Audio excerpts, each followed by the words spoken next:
The Wonderful Wizard of Oz. Chapter 20. The Dainty China Country. While the woodman was making a ladder from wood he found in the forest, Dorothy lay down and slept, for she was tired from the long walk. The lion also curled himself up to sleep, with Toto lying beside him. The Scarecrow watched the woodman at work and said, "I cannot think why this wall is here, nor what it is made of. Rest your brains and do not worry about the wall," replied the woodman. "When we have climbed over it, we shall know what is on the other side." After a time, the ladder was finished. The Scarecrow woke Dorothy, the lion, and Toto, telling them it was ready. He climbed up first, but was so awkward that Dorothy had to follow closely to steady him. When his head reached the top of the wall, the Scarecrow said, "Oh my!" "Go on," exclaimed Dorothy.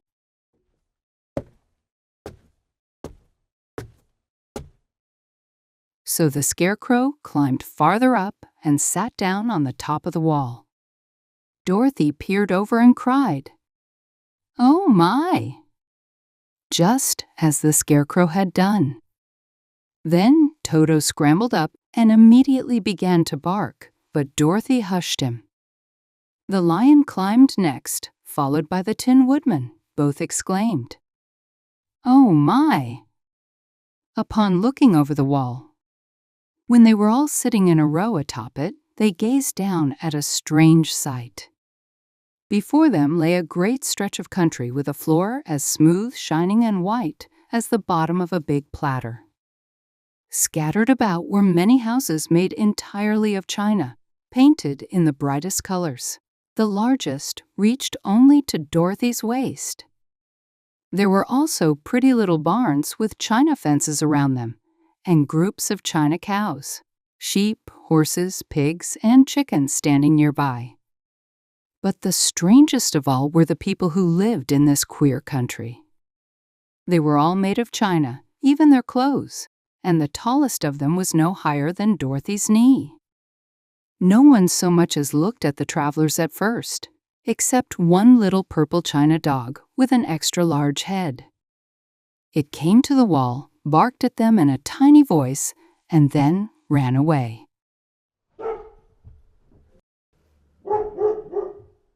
"How shall we get down?" asked Dorothy. They found the ladder so heavy they could not pull it up, so the Scarecrow fell off the wall. The others jumped down upon him so the hard floor would not hurt their feet. They took pains not to land on his head and get the pins in their feet. When all were safely down, they picked up the Scarecrow, whose body was quite flattened out, and patted his straw into shape again. "We must cross this strange place to reach the other side," said Dorothy, "for it would be unwise to go any other way except due south." They began walking through the country of the China people. The first thing they came to was a China milkmaid milking a China cow. As they drew near, the cow suddenly kicked over the stool, the pail, and even the milkmaid herself, and all crashed to the china ground with a loud clatter.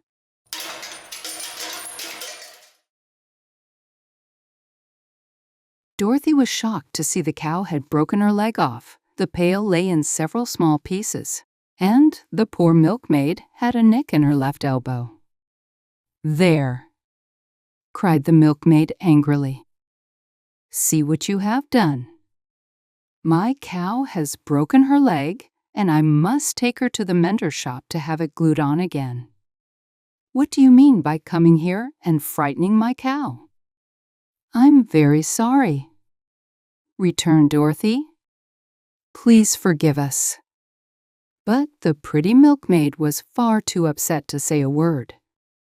She simply led her cow away, the poor animal limping along on 3 legs. As she left them, the milkmaid cast many reproachful glances over her shoulder at the clumsy strangers, holding her nicked elbow close to her side. Dorothy was quite grieved at this mishap. "We must be very careful here," said the kind-hearted woodman, "or we may hurt these pretty little people so they will never get over it."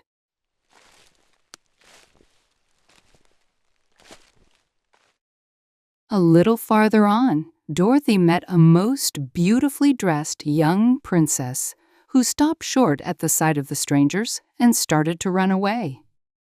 Dorothy wanted to see more of the princess, so she ran after her. But the China girl cried out, "Don't chase me! Don't chase me!" She had such a frightened little voice that Dorothy stopped and said, "Why not?" "Because," answered the princess, also stopping at a safe distance. "If I run, I may fall down and break myself." "But couldn't you be mended?" asked the girl. "Oh yes, but one is never so pretty after being mended, you know," replied the princess. "I suppose not," said Dorothy. "Now there is Mr. Joker, one of our clowns," continued the China lady, "who is always trying to stand upon his head. He has broken himself so often that he is mended in 100 places and doesn't look at all pretty. Here he comes now, so you can see for yourself."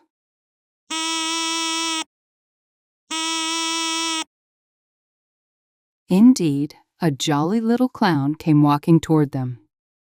Dorothy could see that despite his pretty clothes of red, yellow, and green, he was covered all over with cracks running every which way. This showed plainly that he had been mended in many places. The clown put his hands in his pockets, puffed out his cheeks, and nodded his head saucily at them before saying, "My lady fair, why do you stare? At poor old Mr. Joker? You're quite as stiff, and prim as if you'd eaten up a poker." "Be quiet, sir," said the princess. "Can't you see these are strangers and should be treated with respect?" "Well, that's respect, I expect," declared the clown, and immediately stood upon his head. "Don't mind Mr. Joker," said the princess to Dorothy. "He is considerably cracked in his head, and that makes him foolish." "Oh, I don't mind him a bit," said Dorothy. "But you are so beautiful," she continued, "that I am sure I could love you dearly. Won't you let me carry you back to Kansas and stand you on Aunt Em's mantle? I could carry you in my basket." "That would make me very unhappy," answered the China princess. "You see, here in our country we live contentedly and can talk and move around as we please. But whenever we are taken away, our joints stiffen at once, and we can only stand straight and look pretty. Of course, that is all that is expected of us on mantles and tables, but our lives are much pleasanter here in our own country. I would not make you unhappy for all the world," exclaimed Dorothy. "So I'll just say goodbye." "Goodbye," replied the princess. Goodbye. They walked carefully through the China country. The little animals and all the people scampered out of their way, fearing the strangers would break them. After an hour or so, the travelers reached the other side of the country and came to another China wall. It was not as high as the first, however, and by standing upon the lion's back, they all managed to scramble to the top. Then the lion gathered his legs under him and jumped onto the wall, but just as he jumped, he upset a China church with his tail and smashed it all to pieces. That was too bad, said Dorothy. But really, I think we were lucky not to do these little people more harm than breaking a cow's leg and a church. They are all so brittle. They are indeed, said the Scarecrow. And I am thankful I am made of straw and cannot be easily damaged. There are worse things in the world than being a scarecrow.